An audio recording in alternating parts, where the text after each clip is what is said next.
자, 이 시간에는요, 창세기 1장 1절을 보겠습니다.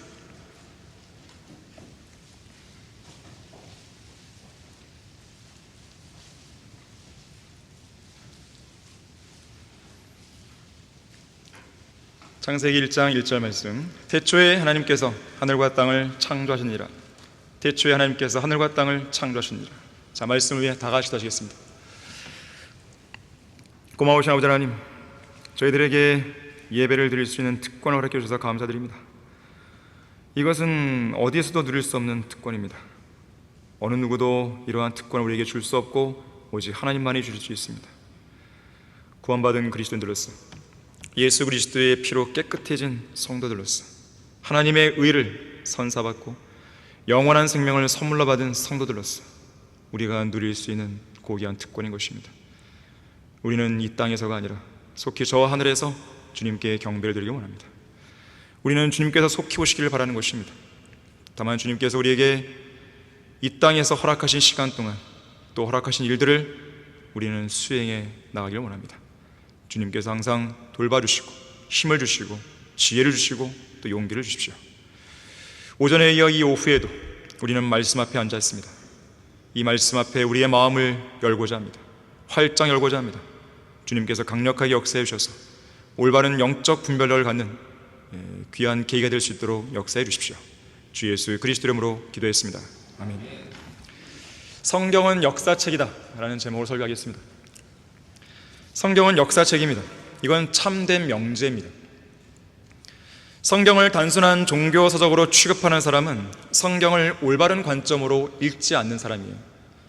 성경이 어떤 책인지 감조차 못 잡은 사람들입니다.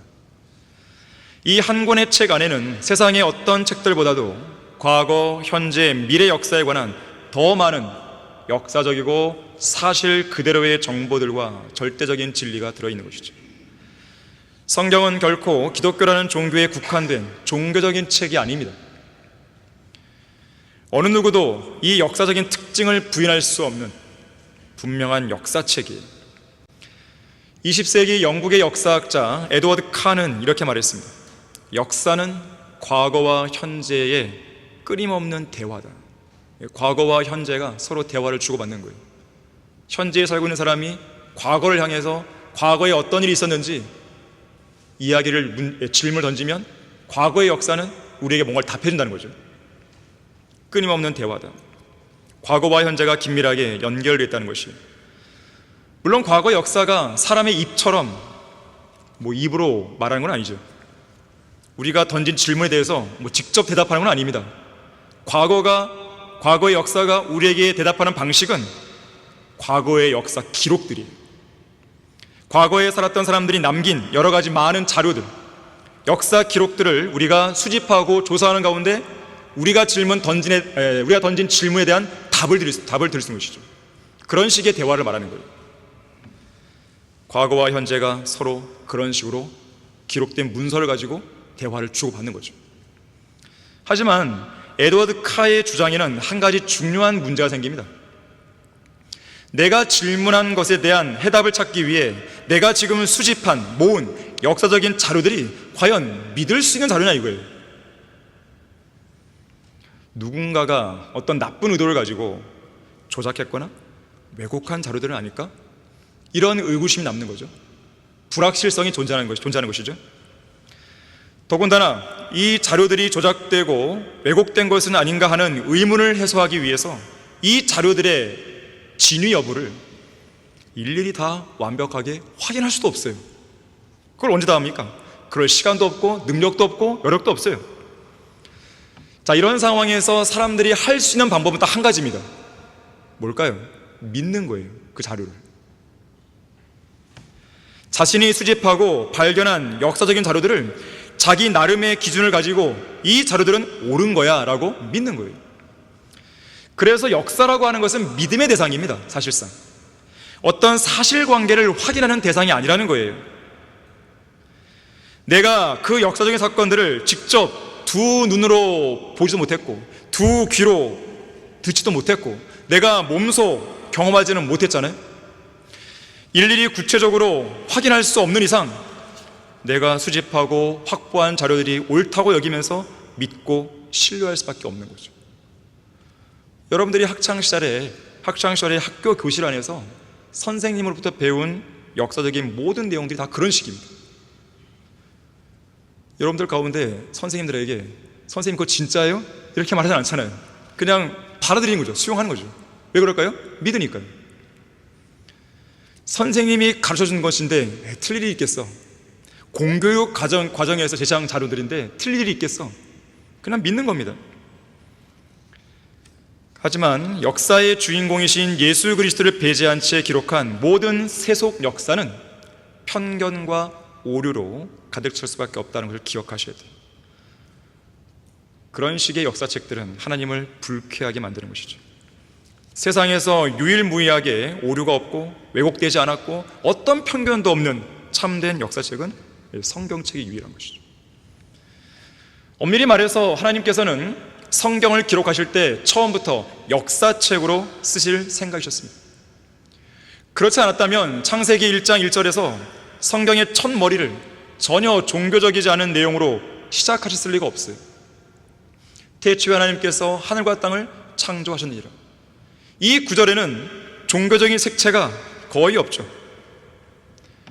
창세기 1장 1절 이 말씀은 역사의 시작을 보여주는 위대한 선언입니다. 태초에라는 시간과 하늘과 땅이라는 공간 안에서 벌어지는 역사의 시작을 보여주는 것이에요. 이것은 인류의 역사의 시작일 뿐 아니라 우주의 역사의 시작입니다. 성경은 하나님의 존재를 입증하는 자료들이나 하나님의 신격이나 동전의 탄생이나 십자가의 고난이나 부활이나 구원 계획이나 교회나 신앙이나 종교적인 신념, 경건 등등의 종교적인 내용으로 시작하지 않습니다. 왜냐하면 말 그대로 실제 역사를 다루고 있는 역사책이기 때문에 그런 것이에요. 이처럼 처음부터 역사를 언급하고 있는 성경은 다른 종교 서록들과 다르게 종교와는 전혀 관계가 없어 보이는 수많은 역사적인 사건들을 다루고 있습니다. 예를 들면 민수기 1장에서 한 장 전체가 54개 구절인데 전체 구절을 할애해서요 종교적인 내용과는 전혀 무관한 군대를 소집하는 내용이 나옵니다. 역사니까요. 창세기 25장에는 장자권을 판 대가로 팥죽을 먹는 에서가 나와요. 사무엘하 13장에는 암논이라는 다윗의 아들들 중에 하나죠. 암논이 이복 여동생을 강간한 일이 나오죠. 창세기 4장에는 가축을 기르는 자들의 조상인 야발이 나오고 하프와 오르간을 다루는 자들의 조상인 유발이 나오죠. 창세기 36장 24절에는 광야에서 노새를 발견한 인물이 나옵니다. 누군지 아세요? 아나예요. 아나 모르나? 아나예요. 출애굽기 23장 19절에는요 새끼 염소를 어미의 젖으로 삶으면 안 된다는 내용이 나와요. 열왕기상 22장 48절에는 남왕국 유다의 여호사밧 왕 때 에시온 게벨에서 배들이 파손된 역사적인 사건이 나오죠. 그뿐만 아니라 성막과 성전을 건축하는 내용들이 자세하게 기록되어 있죠. 그뿐만 아니라 145회 이상의 역사적인 전쟁들이 나오죠. 인류의 역사는 전쟁의 역사입니다. 성경의 역사도 전쟁의 역사예요. 종교와는 전혀 관계가 없는 역사적인 사건들이 성경 안에 넘쳐나는 것이죠. 이렇듯 성경은 인류의 역사를 주관하신 하나님께서 그분의 거룩한 사람들을 통해 직접 쓰신 역사책인 것이죠. 성경은 인간이 발견한 여타의 과학적이고 고고학적인 증거들이 없어도 그 자체만으로도 충분하고 무오한 증거로 제시될 수 있는 유일무이한 역사책이에요. 고고학 연구소 소장이었던 클리포드 윌슨은 성경은 이 세상이 소유한 어떤 역사책보다도 가장 정확한 역사적 기록이라고 했어요. 잘 말한 거죠. 고고학자 넬슨 글루엑 박사도 성경의 기록이 고고학적 발굴을 통해 확실하게 부정된 것은 한 번도 없다고 그랬어요. 오히려 그러한 발견들이 성경이 역사적으로 정확하게 기록되었다는 것을 입증할 뿐이다 그랬습니다. 아이작 뉴턴도 말하기를 성경에 나오는 역사적인 기록들은 세상의 어떤 역사 문서보다도 확실한 사실이며 진리라고 얘기했습니다. 자, 문제는 뭘까요? 성경이나 하나님께 있는 것이 아니고 역사를 주관하시는 하나님의 말씀에 분명한 증거들을 보면서도 믿지 않으려 하는 어리석은 학자들에게 있습니다. 이것이 바로 성경을 거부하는 자들의 편견이고 고집이에요. 하나님은 참되시나 사람은 모두 거짓말쟁이라. 로마서 3장 4절의 말씀을 잊으면 안 되는 것입니다. 자, 그렇다면 하나님께서는 왜 영감으로 주신 성경을 역사책으로 기록하셨는가? 첫 번째로, 하나님께서 인류의 역사를 주관하시는 분이라는 사실을, 주관하시는 분임을 인간들로 하여금 깨닫게 하시기 위해서요. 하나님께서 인류의 역사를 주관하신다, 이걸 보여주기 위한 것이죠. 영원부터 영원까지 살아계신 하나님은 인류의 역사에 대해 방관하는 분이 아닙니다. 적극적으로 개입하시고 적극적으로 주관하시는 분이죠. 만약에 하나님께서 인류의 역사에 개입하는 분이 아니었다면 자신의 하나뿐인 아들 예수 그리스도를 이 땅에 보내실 이유가 없는 거죠. 그냥 인간을 죽게 놔두면 되는 것이에요. 최초의 인간인 아담과 이브가 죄를 지었을 때 만약에 하나님께서 역사에 개입 안 하신 분이라면 그들에게 가죽옷을 입혀줄 이유가 없는 것이죠. 그때의 상황을 여러분들이 성경을 통해 보시게 되면 가죽옷을 직접 지어서 입혀주십니다. 너희들이 지어, 이렇게 안 하셨어요. 직접 만들어 입혀주신 거예요. 하나님께서 직접 개입하시는 겁니다. 이러한 사실은 하나님의 직접적인 개입과 주관, 이러한 사실은 예언의 성취를 통해 더욱 분명해집니다. 하나님께서 어떤 일들을 말씀하시고 그 말씀을 정확한 시점에 그대로 이루시는 거예요. 이것이 가능한 이유는 인류의 역사를 주관하니까 가능한 거죠. 성경의 예언은 미리 기록된 역사라고 말하죠. 그래서 그 예언이 일어나야 할 시간에 반드시 일어납니다. 우연이 아니죠. 그 시간과 역사를 주관하는 분이 계시기 때문에 가능한 일입니다. 실제로 성경에 기록된 모든 내용은 역사적으로 과거에 일어났고 현재도 일어나고 있고 당연히 앞으로도 일어나게 되겠죠. 여기에는 한치의 오차도 있을 수 없습니다. 역사를 주관하신 하나님은 시간을 정확하게 지키시는 분입니다.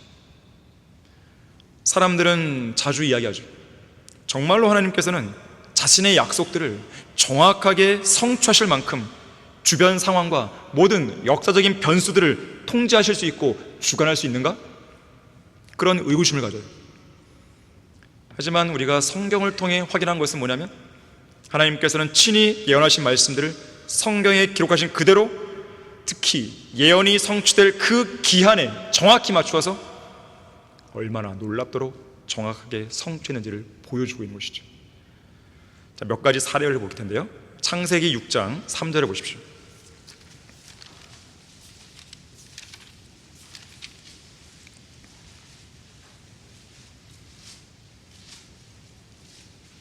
(6장 3절에서) 주께서 말씀하시기를 내 영이 항상 사람과 다투진 않으리니 이는 그도 육체임이라. 그래도 그의 날들이 120년 되리라 하시니라. 자, 하나님께서는 당시에 온 땅에 가득 찬 죄악과 타락으로 인해서 이 땅을 심판하려고 했습니다.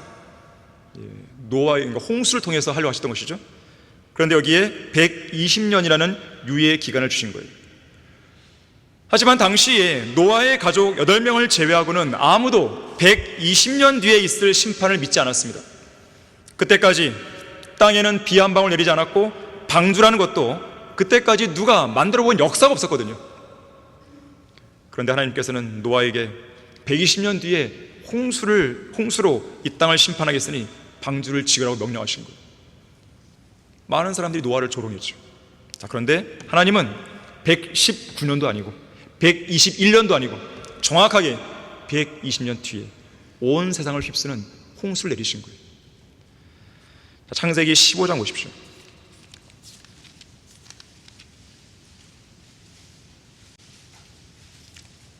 (15장) 13절에서 16절을 읽을 텐데요. 주께서 아브라함에게 말씀하시기를 너는 분명히 알지니 내 씨가 자기 땅이 아닌 곳에서, 이집트를 말하는 것이죠, 타국인이 되어 그들을 섬길 것이요 그들이 400년 동안 내 자손을 괴롭게 하겠고 그들이 섬길 그 민족을 내가 또한 심판하리니 그 후에 그들이 큰 재물을 가지고 나오리라. 너는 평안히 내 조상들에게로 갈 것이며 너는 충분히 늙은 나이에 장사될 것이라. 그러나 4대 만에 그들이 이곳으로 다시 돌아오리니 이는 아모리인들의 죄악이 아직 다 차지 않았음이라 하시니라. 실제로 하나님께서는 이 일을 이루시기 위해서 가장 적합한 시기에 모세라는 인물을 세우시죠. 그리고 정확하게 4대 만에 이스라엘 백성을 가나안 땅으로 돌아오게 하십니다. 특히 이 모세와 연관해서요, 히브리서 11장 23절에서는 이 모세를 가리켜서 모세는 태어났을 때에 출중한 아이로 보였다고 말씀합니다. 여기서 출중하다는 단어의 영어 단어를 보게 되면 프라퍼라는 단어예요. 프라퍼, P-R-O-P-E-R. 이 단어는 적합하다, 적절하다, 혹은 유능하다, 칭찬할 만하다, 뛰어나다, 이러한 뜻이 들어있는 고대 프랑스어에서 유래한 단어입니다. 이중적인 의미가 있는 것이에요. 적합하다는 의미가 있고, 오늘날에는 이제 적합하다는 의미로 주로 쓰이죠. 고유의 의미로 쓰이고, 그 당시에는 적합하다, 뛰어나다, 두 개의 의미를 갖고 있는 거예요. 다시 말해서 역사를 주관하신 하나님께서는 그 예언을 온전히 이루실 가장 적합한 시기에 가장 적절한 사람, 그 일을 할 수 있는 가장 출중하고 유능한 인물을, 하나님께서 보시기에 가장 적합한 그 사람을 세우신 거예요.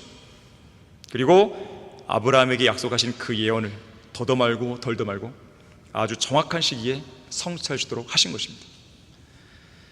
민수기 14장 33절 34절에서도 카데스 바네아 사건이 일어났을 때 하나님의 약속을 믿지 않고 의심한 죄 때문에 이스라엘 백성들은 광야에서 40년간을 방황하게 되죠.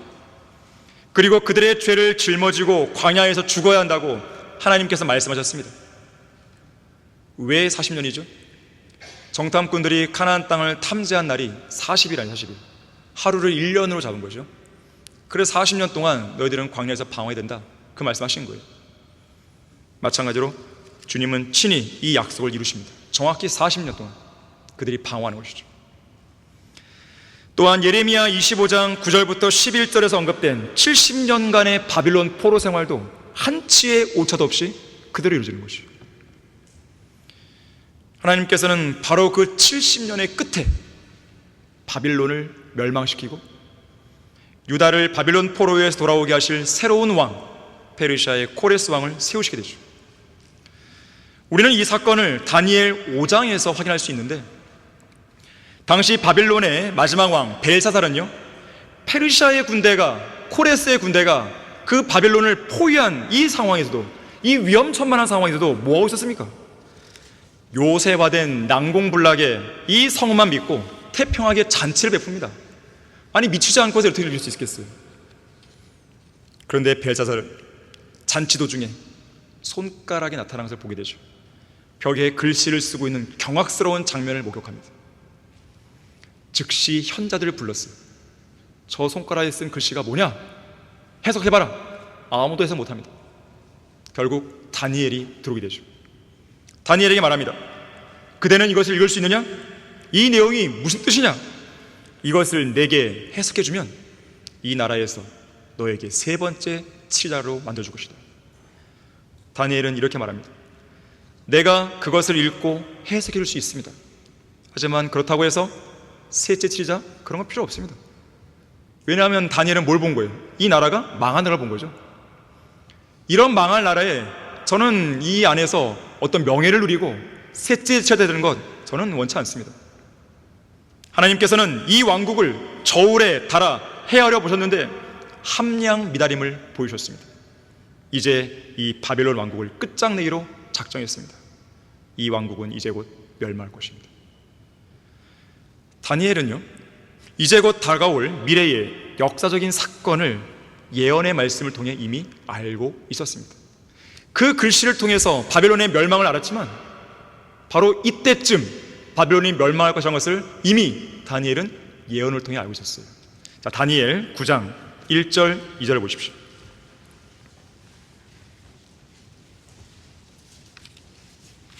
자, 하나님께서 역사를 주관하시지 않는데 이러한 예언들이 성취가 되겠습니까? 다니엘 9장 1절과 2절에서 메데인들의 씨 아하수엘의 아들 다리오가 칼데아인들의 나라를 통치하는 왕으로 책봉되었던 첫째 해에, 곧 그의 7위 첫째 해에 나 다니엘은 주의 말씀이 선지자 예레미야에게 임하여 알려주신 연수를 책들로 깨달았나니, 즉 주가 예루살렘의 황폐함을 70년 만에 완료하시라는 것이라. 자, 다니엘이 읽었던 예레미야가 쓴 그 책들이 있는데, 자, 그것은 예레미야 25장 11절 12절 나옵니다. 예레미야 25장 11절 12절을 보시면,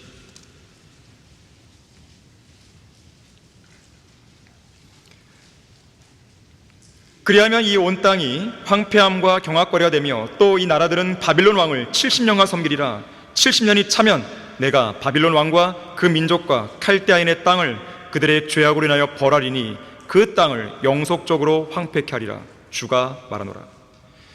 자, 70년간의 바빌론 통치가 역사를 주관하시는 하나님의 시간표에 따라서 끝나버린 것이죠. 제가 일부 사례만 들은 것이에요. 자, 이런 이유, 곧 성경이 역사책이라는 이유로 세상은 성경을 싫어하는 거예요. 하나님께서 인류의 역사 속에 깊숙이 개입하시는 것을 몹시 싫어하는 것입니다. 그들은 역사의 주인공이자 주관자이신 하나님을 배제한 채 인간이 원하는 역사를 인간 마음대로 써내려가고 싶은 거예요. 그런 가운데 하나님과 그분께서 친히 기록하신 역사책인 성경을 인류의 역사 바깥으로 최대한 멀리 밀어내려고 무척 애를 쓰는 것이죠. 하지만 역사 속에서 하나님을 밀어내는 것은 불가능합니다. 왜냐하면 역사는 하나님의 이야기이기 때문에 그래요. 역사의 주인을 배제한 채 기록한 모든 세속 역사는 편견과 오류로 가득 찰 수밖에 없고, 그런 식의 태도는 하나님을 불쾌하게 만드는 거예요. 그래서 하나님과 그분의 역사책인 성경을 인류의 역사 속에서 밀어내면 밀어낼수록 인류에게는 더 극심한 고통과 재앙과 파멸만 초래가 되는 것이죠. 자, 하나님께서는 왜 영감으로 주신 성경을 역사책으로 기록하시는가? 두 번째로, 역사 속에서 살아가는 인간에 대해서 하나님께서 관심을 두고 계신다는 것을 보여주기 위함입니다. 관심이 있는 거예요. 하나님은 역사를 시작하게 하셨고 그 역사 속을 살아가는 인간에게 관심이 있다는 것을 보여주는 것입니다. 자, 시편 8편을 보겠습니다.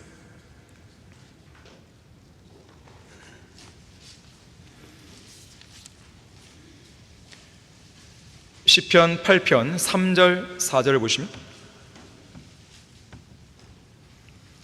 주의 손가락으로 지으신 주의 하늘들과 주께서 정해놓으신 달과 별들을 내가 생각해보니 사람이 무엇이기에 주께서 그를 마음에 두시며 인자가 무엇이기에 주께서 그를 돌보시나이까.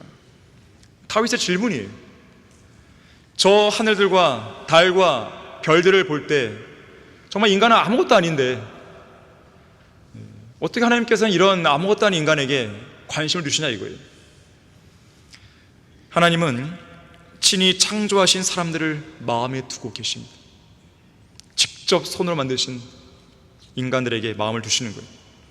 은혜와 자비와 오래 참으심과 인내 속에서 사람들을 돌보십니다.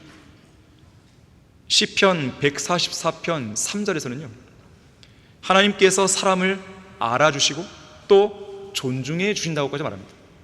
하나님이 인간을 존중해 주시는 거예요.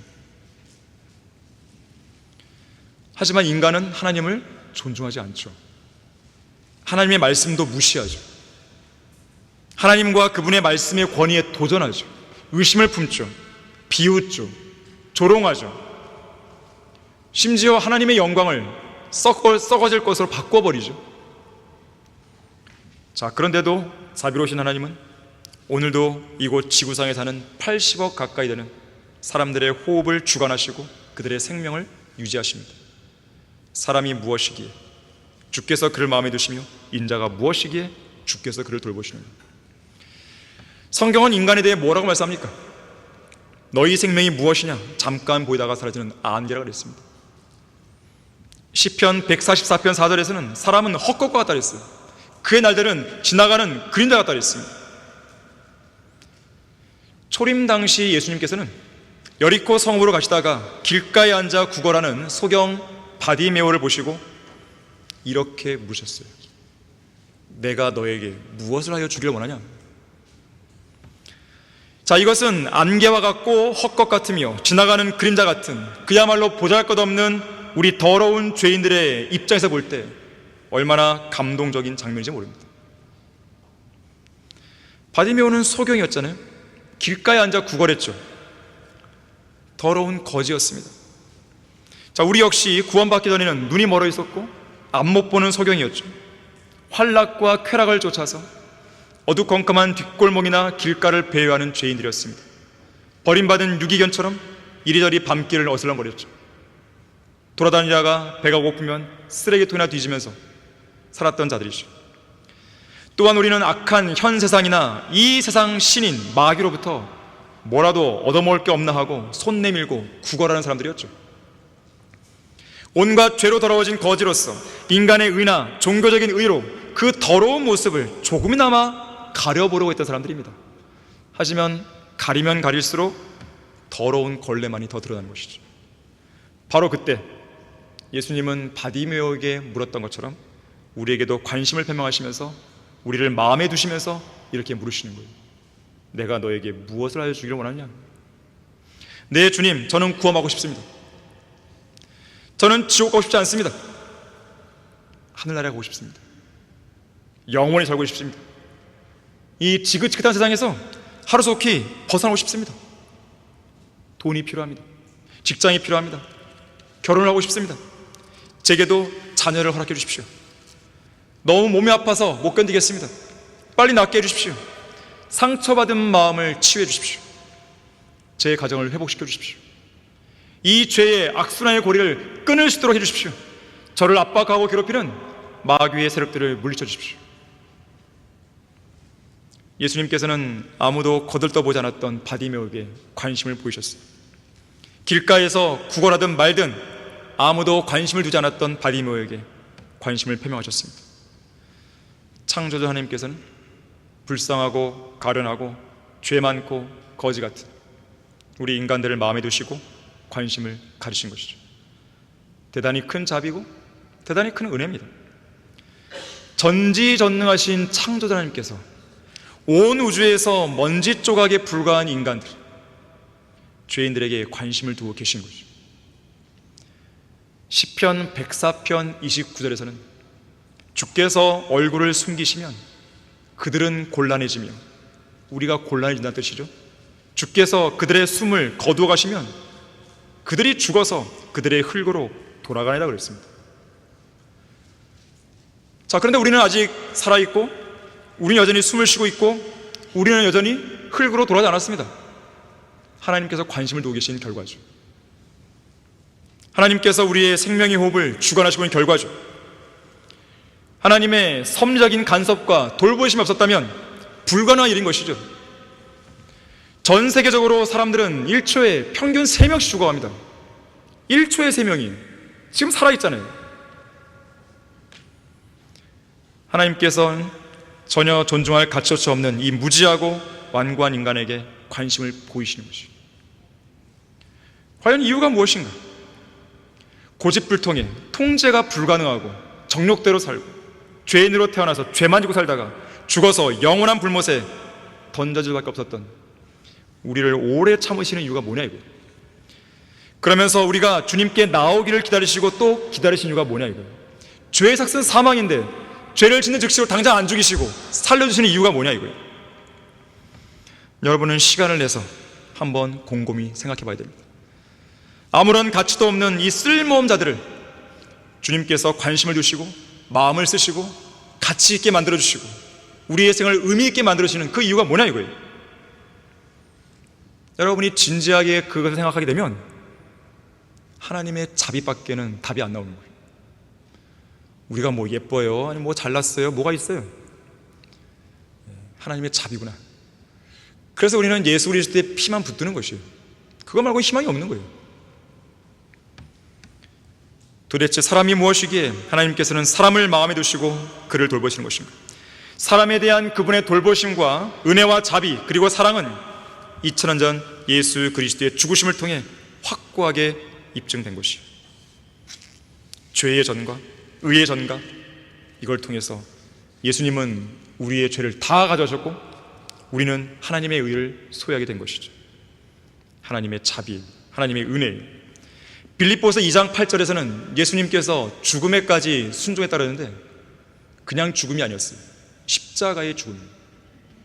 십자가의 죽음이 어떤 죽음이에요?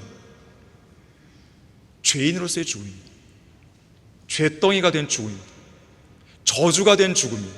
하나님의 모든 진노의 심판을 다 한 몸에 받는 그런 죽음인 것이죠. 심지어 지옥까지 갔다 오는 그런 죽음인 것이죠. 하나님께서는 왜 영감으로 주신 성경을 역사책으로 기록하셨는가?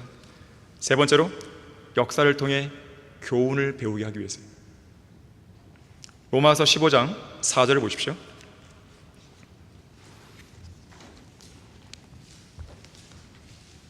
로마서 15장 4절을 보시면 무엇이든지 전에 기록된 것은 우리의 교훈을 위하여 기록된 것이니 이는 성경이 주는 인내와 위로로서 소망을 지니게 하려 함이니라.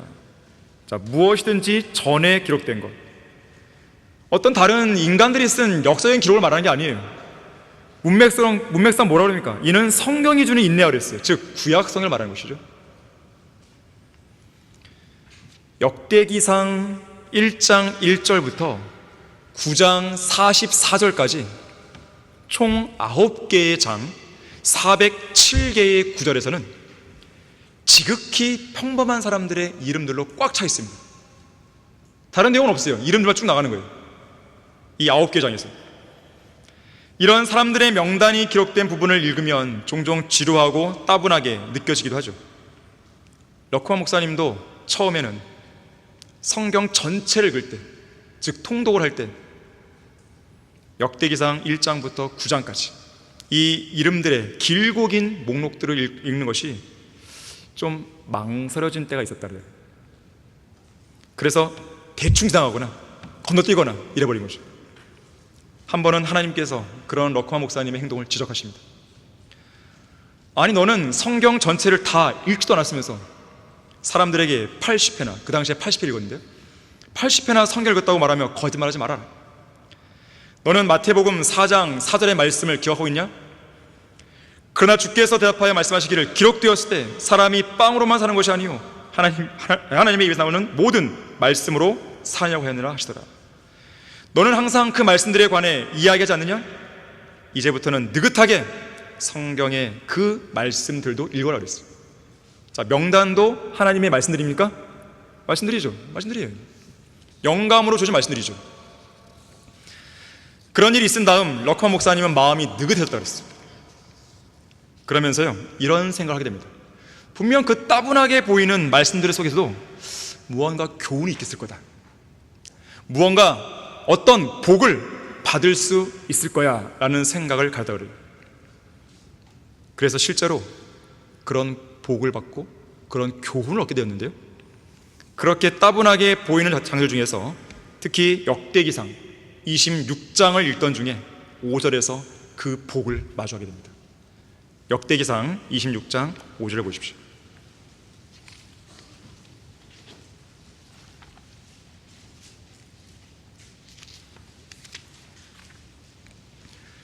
보시면 여섯째가 암미엘, 일곱째가 이사칼, 여덟째가 풀되니 하나님께서 오벳 에돔에게 복 주셨더라. 그때 하나님께서는 러크만 목사님에게 이렇게 말했다고 합니다. 봐라, 만일 너가 그 구절을 건너뛰었다면 그 복을 놓쳤을 것이다. 성경대로 믿는 그리스도인은 정직한 사람입니다. 성경을 읽는 것도 정직해야 되죠.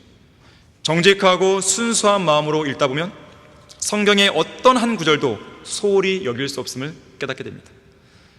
더 나아가서는 어느새 성경의 어떤 구절도 낯선 구절 혹은 익숙하지 않은 구절이 없는 자신의 모습을 발견하게 되는 것이죠. 그런 가운데 풍성한 교훈들을 얻게 되는 것이고, 또 교훈들을 통해 주어지는 복들을 풍성히 누리게 되는 것이죠. 고린도전서 10장 11절에서는 이제 그들에게 일어난 이 모든 일이 본보기가 되고 또 세상의 끝날들을 당한 우리에게 권면으로 기록되었다고 말씀하고 있습니다. 인간이 역사로부터 교훈을 배울 수 있는 근본적인 이유는 역사가 반복되기 때문입니다. 반복은 배움의 열쇠예요. 여러분이 학습하는 방법 중에 하나가 바로 반복입니다. 하나님께서는 반복을 매우 중요하게 여기십니다. 이사야 28장 10절에서는 명령을 명령 위에 반복해야 하고 명령을 명령 위에 반복하며 줄을 줄 위에 반복하고 줄을 줄 위에 반복하여 여기서도 조금 저기서도 조금 하니 그랬어요. 그래서 여러분들은 성경에서 짝이 되는 구절들을 찾아서 찾을 수 있는 것이에요. 어떤 진리에 관해서 A라는 구절에서 찾은 이 내용이 B라는 구절에서도 조금 언급되고 C라는 구절에서도 조금 언급되고, 우리는 이러한 짝들을 가지고 성경 공부를 할 수 있는 거예요. 그러면서 진리의 시 쌓아 나가는 것입니다. 사도 바울도 빌립보서 3장 1절에서 어떤 진리를 반복해서 언급하는 것은 지루하지 않고 안전한 일이라고 했습니다. 특히 반복해서 말했던 것이 뭐냐면 기뻐하라, 이거였어요. 내가 다시 말하노니 기뻐하라. 반복은 우리에게 안전한 것입니다. 하지만 어리석은 인간은 반복되는 역사로부터 아무런 교훈도 배우지 못합니다. 그래서 저주와 실패의 굴레를 좀처럼 벗어나지 못하는 거예요. 대표적인 민족이 이스라엘 민족입니다. 그리고 여호수아가 정복 전쟁을 했을 당시에 가나안 거민들 대부분도 교훈을 배우지 못했어요. 예를 들어서 당시에 홍해 물을 마르게 하신 하나님의 위대한 역사로 인해 공포가 임했고 마음이 녹았고 아무런 용기도 남아있지 않았던 여리고 사람들, 이들은 교훈을 얻지 못했어요. 누구로부터? 요단강 건너편에서 이스라엘 백성들에게 멸망당한 헤스본 왕 시온과 바산 왕 옥으로부터 교훈을 못 배운 거예요. 그걸 안다면 투항해야죠. 우리를 용서해달라고. 그 교훈을 배운 사람은 창녀 라합과 그녀의 가족밖에 없었습니다. 여리고 다음에 함락된 성읍이 아이성이죠. 자, 아이성 거민들도 앞선 여리고 성읍의 멸망으로부터 교훈을 배우지 못했어요. 이런 과정에서 기브온 거민들은 아이 성읍의 패망으로부터 교훈을 얻었기 때문에 죽음을 모면하죠. 하지만 여리코의 창녀 라합으로부터는 교훈을 배우지 못했습니다. 물론 기브온 거민들도 이스라엘 위에 싸우시는 하나님을 두려워했기 때문에 이스라엘 백성들을 대항하지 않고 머리를 숙였죠, 그들에게. 하지만 정탐꾼들이 들키지 않도록 숨겨주고 실제로 이스라엘 도와줌으로써 하나님 편으로 넘어온 창녀 라합과 다르게 기브온 거민들은 순간의 위기를 모면하겠다고 거짓말과 속임수를 사용했을 뿐이에요. 자, 이러한 차이 때문에요, 그들 모두 똑같이 하나님 편에 가담했을지라도 창녀 라합은 어땠습니까? 예수 그리스도의 계보에 이름이 올라갈 정도로 복을 받았죠. 반면에 기브온 거민들은 이스라엘 회중에 들어가지도 못한 채 노예로 전락하고 갑니다. 목숨만 부지한 거예요. 자, 그래서 기왕의 교훈을 배우려 하거든 온전히 배워야 되는 거예요. 그러면서 선한 간증을 남겨야 됩니다. 어설프게 그 교훈을 흉내만 내는 행동들은 복이 아니라 오히려 저주를 초래하는 것이죠. 그뿐 아니라 가나안 땅 남쪽 지역의 5 왕들이나 북쪽 지역의 왕들 역시 교훈을 얻지 못했기 때문에 멸망한 것입니다. 바로 앞서 있었던 역사적인 전투의 패배와 멸망으로부터 아무런 교훈도 얻지 못한 것이죠. 여러분, 누가복음 13장 보시겠습니다.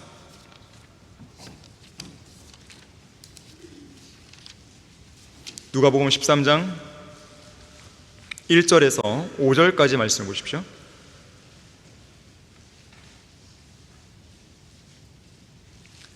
이 본문 역시나 교훈의 중요성을 알려주는 것인데요, 바로 그때 몇 사람이 갈릴리 사람들에 관하여 주께 말씀드리기를 빌라도가 갈릴리 사람들의 피를 그들의 희생제물들과 섞었다고 하더라. 그러자 예수께서 대답하여 그들에게 말씀하시기를 너희는 그 갈릴리 사람들이 다른 모든 갈릴리 사람보다 더 악한 죄인들이라서 그런 일을 당했다고 생각하느냐? 내가 너희에게 말하노니 아니라 너희도 회개하지 않으면 모두 이와 같이 멸망하리라. 또 실로암에서 망루가 무너져 죽은 18명이 예루살렘에 사는 모든 사람보다 더 악한 죄인들이라고 생각하느냐? 내가 너희에게 말하노니 아니라 너희도 회개하지 않으면 모두 이와 같이 멸망하리라고 하시니라. 앞서 멸망한 죄인들처럼 똑같이 멸망할 것인가? 아니면 진정한 회개를 통해 하나님께로 완전히 돌아서서 멸망으로부터 피해 나올 것인가? 이것을 결정하는 것은요, 앞선 역사로부터 교훈을 얻을 것인가? 아니면 교훈을 무시한 채로 멸망의 길을 고집할 것인가? 여기에 달려있는 것입니다. 결론을 맺겠습니다. 제2차 세계대전이 끝날 무렵 미국의 루스벨트 대통령 앞으로 당시에 같은 연합국이었던 구소련에 관한 비밀 보고서가 당도합니다.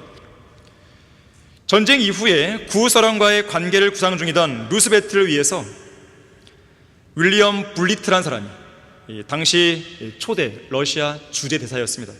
윌리엄 블리트가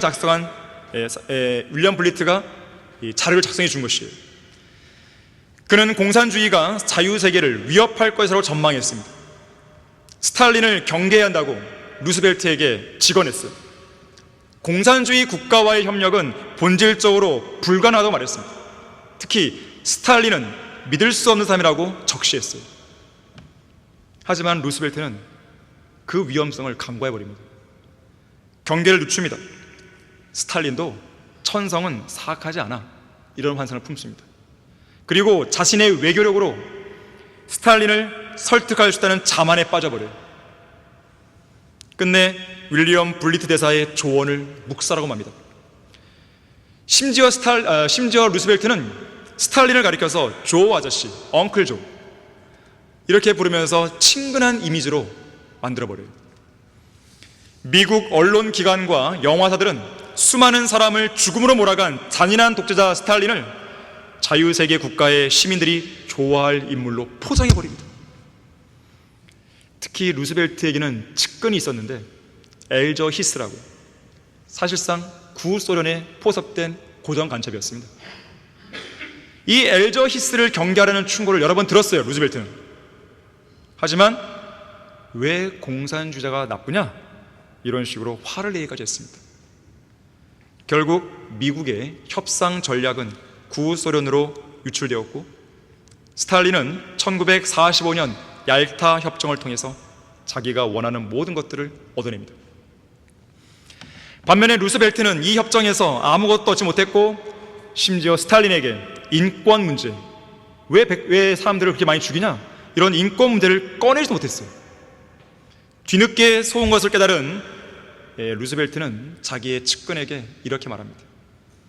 이제는 더 이상 스탈린과 일을 할 수 없어. 스탈린은 얄타에서 했던 약속들을 모두 파기했어. 하지만 너무 늦었죠. 루스벨트는 그로부터 한 달 뒤에 죽습니다. 그리고 나치 독일보다 훨씬 더 위협적인 공산주의 구소련의 출현이라는 씁쓸한 유산을 남기고 말았죠. 영국의 천문학자 프레드 호일은 역사에서 교훈을 얻으려면 외부 경계 조건이 가장 비슷한 역사적인 사건을 찾아야 한다고 말했습니다.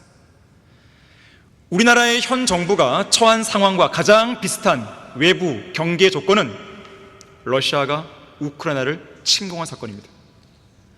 팔레스타인의 무장정파 하마스가 이스라엘을 공격한 사건이었습니다. 이러한 사건은 중국이 대만을, 북한이 우리나라를 향해서 미친 짓을 할 수 있는 잘못된 신호를 줄 수 있는 사건들입니다. 이 나라의 안보를 걱정하는 정치인이 다 한 명도 없어요.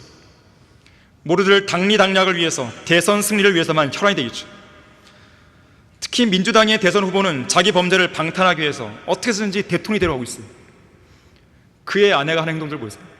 그의 아들이 하는 내용들 보세요. 그의 아들은 쓰레기나 할 법한 행동들을 하고 있습니다. 자기 가정 하나 못 다스리는 사람이 국가를 어떻게 다스립니까? 특히 제4의 권력으로 군림하려는 이 나라 언론은 그런 이재명을 띄워주기에 바쁘죠. 이재명에 의해서 이 나라의 삼권 분립이 위협받고 있죠.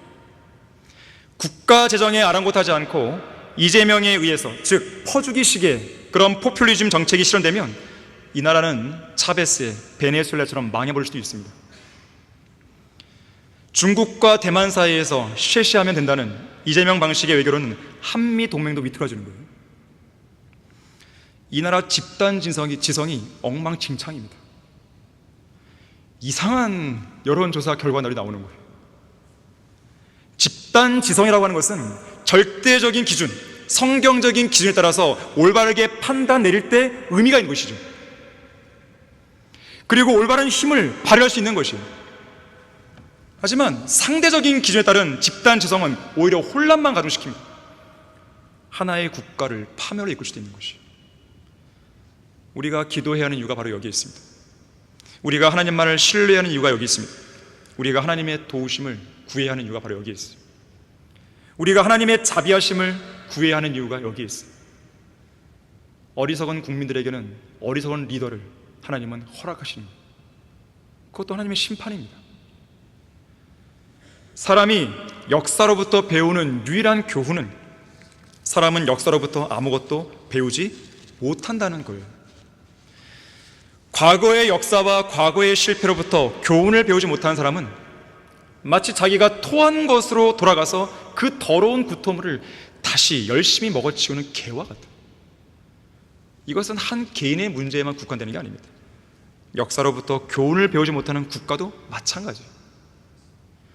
과거의 역사로부터 배우는 그 교훈을 정말로 실제로 배우는 성도가 되어야 됩니다. 과거의 역사로부터 교훈을 배우지 못하는 개인이나 국가, 그들에게는 결코 미래가 없다는 것을 잘 유념했으면 좋겠습니다. 자, 기도하겠습니다.